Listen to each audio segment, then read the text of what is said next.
You are now entering Pearadise, Welcome to Pearadise. a body-positive world of love and affirmation.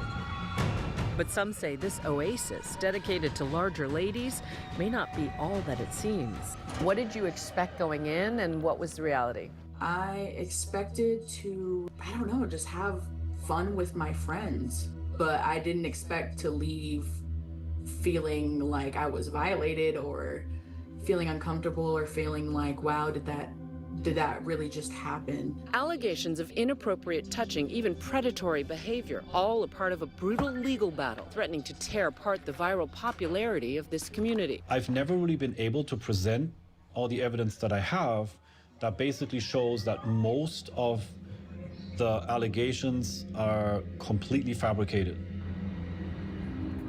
My name's Emily Cass. I'm a photojournalist. I'm based out of New Orleans, Louisiana, and I've been plus size most of my life. I love culture stories. I really like working in odd subcultures. I was scrolling on TikTok one day, and I came across a TikTok where he was holding up a large swimsuit. I click into the profile, and I just see this guy, this kind of dorky looking guy, has like all these plus size women in his home. So I click in there, and I'm just fascinated. I had never seen a world like that. Emily Cass found Pearadise and its founder, Stefan Wilhelmy, like so many others did, by accident. And I'm just a normal guy. Oh, Lord. You know, that's my tagline on Instagram. I created Pearadise. My ideal type has always been very tall and very big.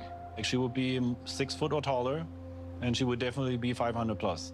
Pearadise is a community in Las Vegas. It's a mansion, it's a home built by Stefan Wilhelmy, a man who immigrated here from Germany because he loved plus size women. He's sexually attracted to plus size women. I like them round, I like them chunky.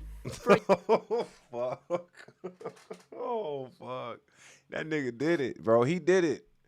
Whatever she accusing him of, he did that shit. He did that shit, man. Facts. I don't give a fuck. Whatever she said he did it. They say believe all women. Nah, just believe her. He did that shit. Hey, when a dude skinny and he got a fat fetish, bro, and he talking about it's chunky, this nigga singing with it with melody? Oh, nah. He did that shit. Facts. I'm telling you. Nah, man. Give him the book. Yeah, he definitely did what she told him he was doing. Yeah, that dude. I ain't never seen a dude so passionate about chubby chasing, G. And this ain't chubby chasing, this like big chasing. You know what I'm saying? Now, let me warrant this by saying this. Hey, it ain't nothing wrong with a big girl. I'm not chasing no girl at no 500. Nah, no. You know, I'll chase a bigger girl. You know what I'm saying? I ain't against big girls, but he talking about 500 pounds, G. When you hitting 280 is a problem, G. What is you talking about? 260 is a problem, G. 250. Shit, I can get lower. It don't even matter. Like, what's going on with buddy? What he tweaking? See, I'm 6'3". I'm 240. I can handle something like that. Most of the chicks I handle, the fat be in the ass. You hear me? So it's like, he want the chicks with the fat in the front, not the back. He want a big back and a big fupa. That motherfucker. He want the girl shit so big in the front, look like it's a booty in the front, G. Look. That boy crazy as hell. Yeah, look, I ain't fat shaming, bro. Like, look, I'm gonna be honest. There's a lot of big girls and they're attractive to me. Like I look at girls with potential. I say, okay, this girl got potential. If she was skinny, she'd be a bad bitch. You know what I'm saying? That's how I look at big girls. You know, and I don't really be like, oh yeah, she's sexy. I'm like, nah, but if she was skinny, she probably would be very attractive. And that's for a lot of women. You know, really, sometimes it just be the fact that some women are just fat. But if you lose the fat, you would turn into a whole nother person. You'll be very attractive. Right? But this dude, he seemed like he a criminal. Like he did what they said he did. Facts. For a year, Emily watched the live streams, joined the Pearadise Discord channel before reaching out to Wilhelmy in 2021. I said, I'd like to come there and document. Damn. Is this something you'd be open to? He responded instantly. He said, I have a bedroom open right now. At Pearadise, the girls are finding each other. They're finding a sisterhood that they never had. Like Emily, Emmy Let me pause this real quick. Let me stop by saying this. Look, to be cracking big shit, you gotta have big shit. You hear what I'm saying? To be cracking big shit, you gotta have big. You can't just be cracking. You hear me? Because if you got a pecker, ain't shit getting in. You hear me? You need to be slinging shit for real. If you gon', you hear what I'm saying? I don't know nothing about. I'm just saying. You got some extra meat you gotta, get through before you even touch the cat. Just saying.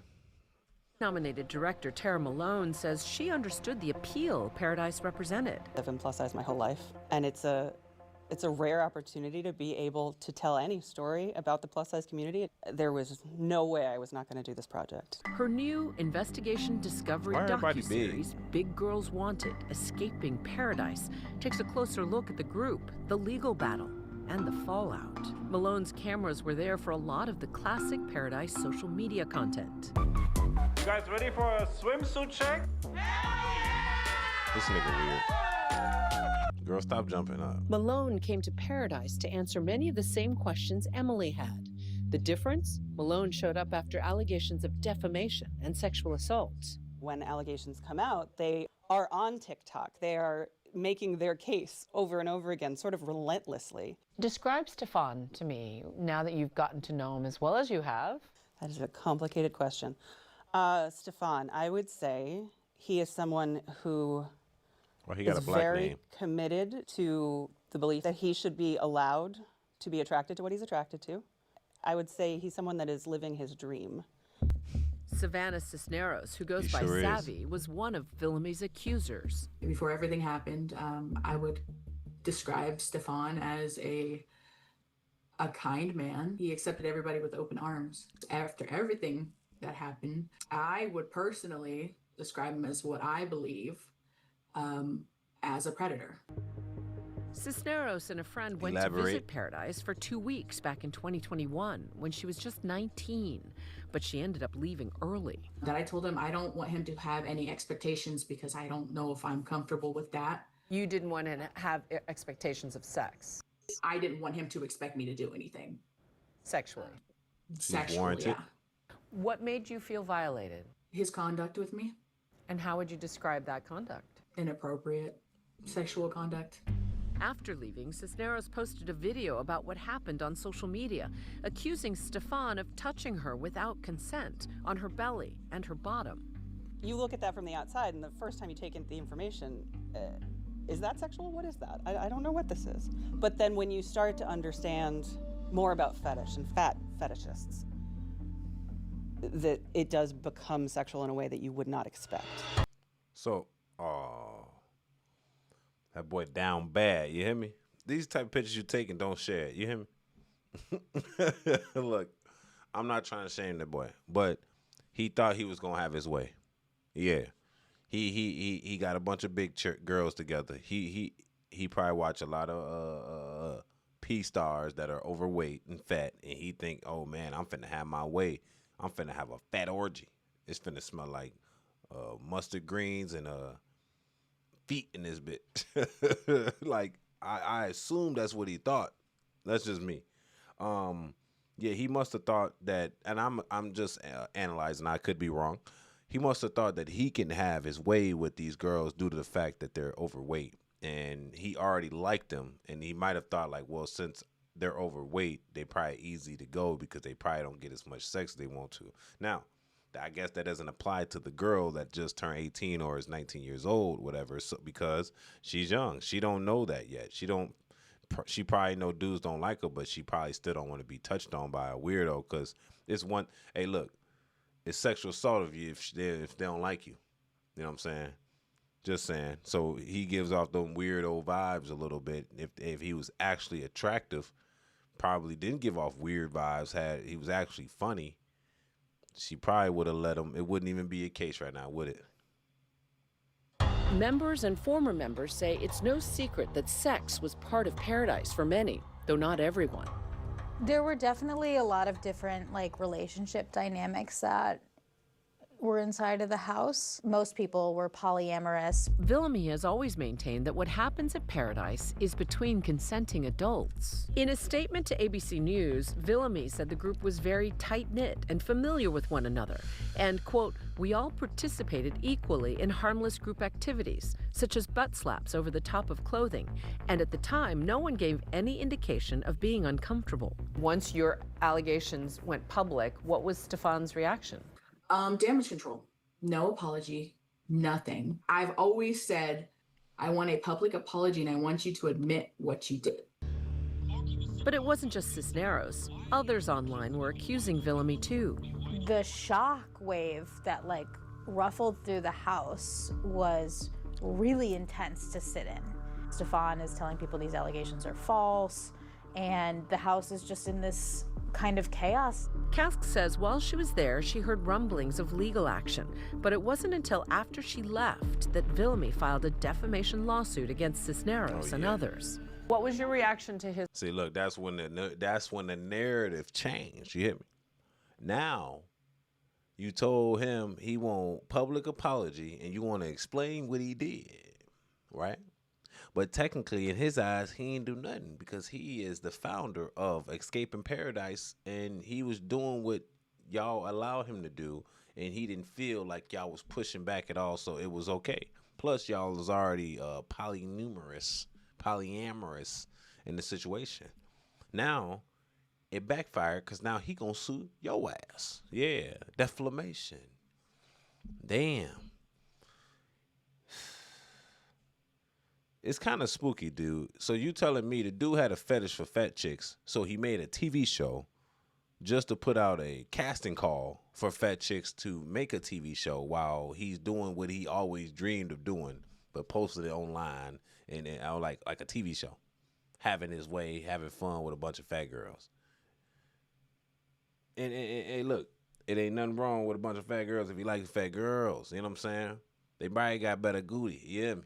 There's no pushing for the cushion. You know what I'm saying? I bet they all can cook. I hope.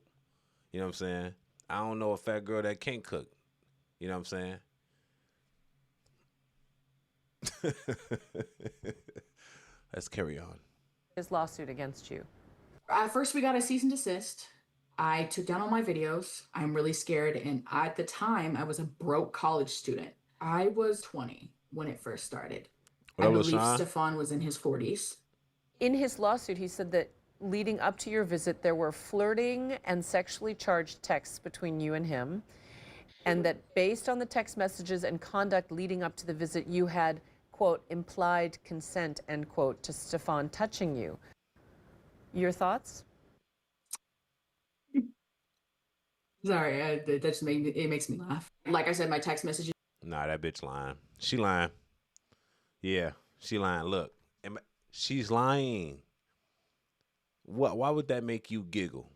He literally just said that y'all allowed this shit to happen and you start giggling. This bitch lying. She trying to get some money now. See, look, I can play both sides, G. She is lying now. If y'all believe she lying, put it in the comments right now. Because look, she literally just told her something that would a victim would probably get upset about. Like, why would I do that? At least hit him with the fake crying shit. She started giggling. Like, I did say that. We did do that. This is, man. And I bet the judge in that bitch looking like with popcorn just, what happened next? Did you have to lift 1 or 2 breasts? How many hands did you need? Who took a shower? No showers? Now, who dripped the hot sauce on your body before you licked the hot sauce off? Freaky nigga. Just would say quite different, where I told him I don't want him to have any expectations.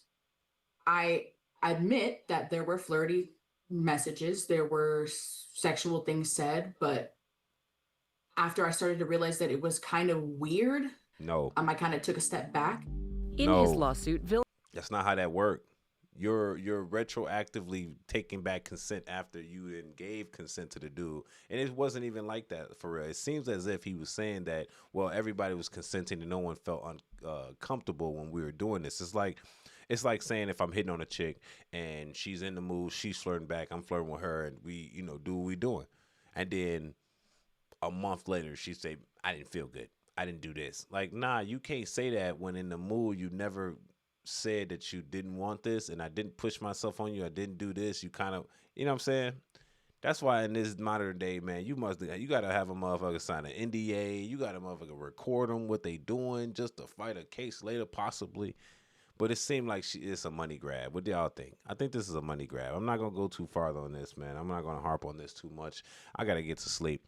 But I think this is a money grab, man. And that's another problem. As men, we lust, and our lust gets us in trouble. And when it comes to the law, they don't really care about what it is. They care about what you can prove. And if you can't prove it, then like she can literally make this whole story up, put him in a bunch of litigation, a bunch of debt when it comes to lawyers and all that stuff. And she could lie the whole time and nothing will happen to her, right? He can even get criminally charged. So sometimes as men, and this is our flaw, sometimes as men, we can get in trouble for our luxurious ways of women, including the big ones. You think the big ones exempt because they probably got low self-esteem? Yeah, no. Just because they eat all day don't mean, or they got thyroid problems, that don't mean that they ain't gonna finesse a nigga too. I'm just saying, Buddy Ass was just, and like I said, he should not allow themselves to be he was basically trying to create an orgy, basically show for the fat chicks, G. And look, we not shaming him. I think some fat girls are beautiful under all that. You know what I'm saying? Like, I like a big girl too. But he was lusting on 500-pound chicks. You know what I'm saying? As if he wants them to stay big. Like, that's kind of, I guess it's not weird, but it is kind of weird for regular people. You know what I mean? But he's an adult. They're consenting adults. What can you say? It's just the fact that they're now trying to use this as a way to try to get a public shame, public apology, and possibly monetary gain at the end of the day. So once again, I'm gonna say, men, we got to do better. It's not the women's fault, man. They just have, it's like a crime of opportunity. They see that there's a gateway to get some money. Maybe she's seeing you over there, motorboating another big girl. You know what I'm saying? And now she upset. That's why she was laughing a little bit. 'Cause she know what he said was, there's some truth to that. If she would have laughed in the courtroom when that was said, the courtroom, it would have been over just like that. The jury would have went on his side because they would have known that she's lying under oath. You know what I'm saying? But since it's just an interview, you can't hold her to that standard. This is interesting, though, because I didn't know that and I guess, because what type of girls is clapping the big girls? It's the skinny dudes. You know what I'm saying? They it's something interesting. I ain't gonna lie, something like if some of them just lose a certain amount of weight, bro, they probably look super good under that. Like, I love watching transformations of women at the gym of overtime, or they'll get a BB. I used to love I used to research a lot of plastic surgeries in the day because I wanted to be a anesthesiologist for plastic surgery. And I used to research this stuff and look at pictures of the before and after. And yeah, bro, they'll turn a big bitch to a bad bitch, immediately. Give them 4-5 hours on the table, come back, bro, she a different person. So these girls are beautiful under all that bigness, but that's not the point of this story, all right? The point of this story is that the man, he started suing them after they was accusing him of sexual advances and predatory behavior because he likes big girls. So basically shaming his lust for the big girls. And he mean 500 plus. This is a shame. Anyway, it's your boy Angelo Savage. Tell me what y'all think about this story. This is a very insane story here. But it happens. What can you do? We live another day. Men, we got to stop this lustrous stuff. We got to focus on our mission. This dude was he was doing too much. Now, I ain't going to lie with you. He was doing a little too much now. Yeah, you got to agree with that. He was just overdoing the role. You know what I mean? The roles. Anyway, it's your boy Angelo Savage. Tell me what y'all think about this in the comments section. Don't forget to subscribe to the channel. This is the Daily Night News. It's your boy Angelo Savage, and this is Savage Report. Don't forget to subscribe. Don't forget to like the video, man. We out for the night. It's your boy Savage. Let's go. We going back on.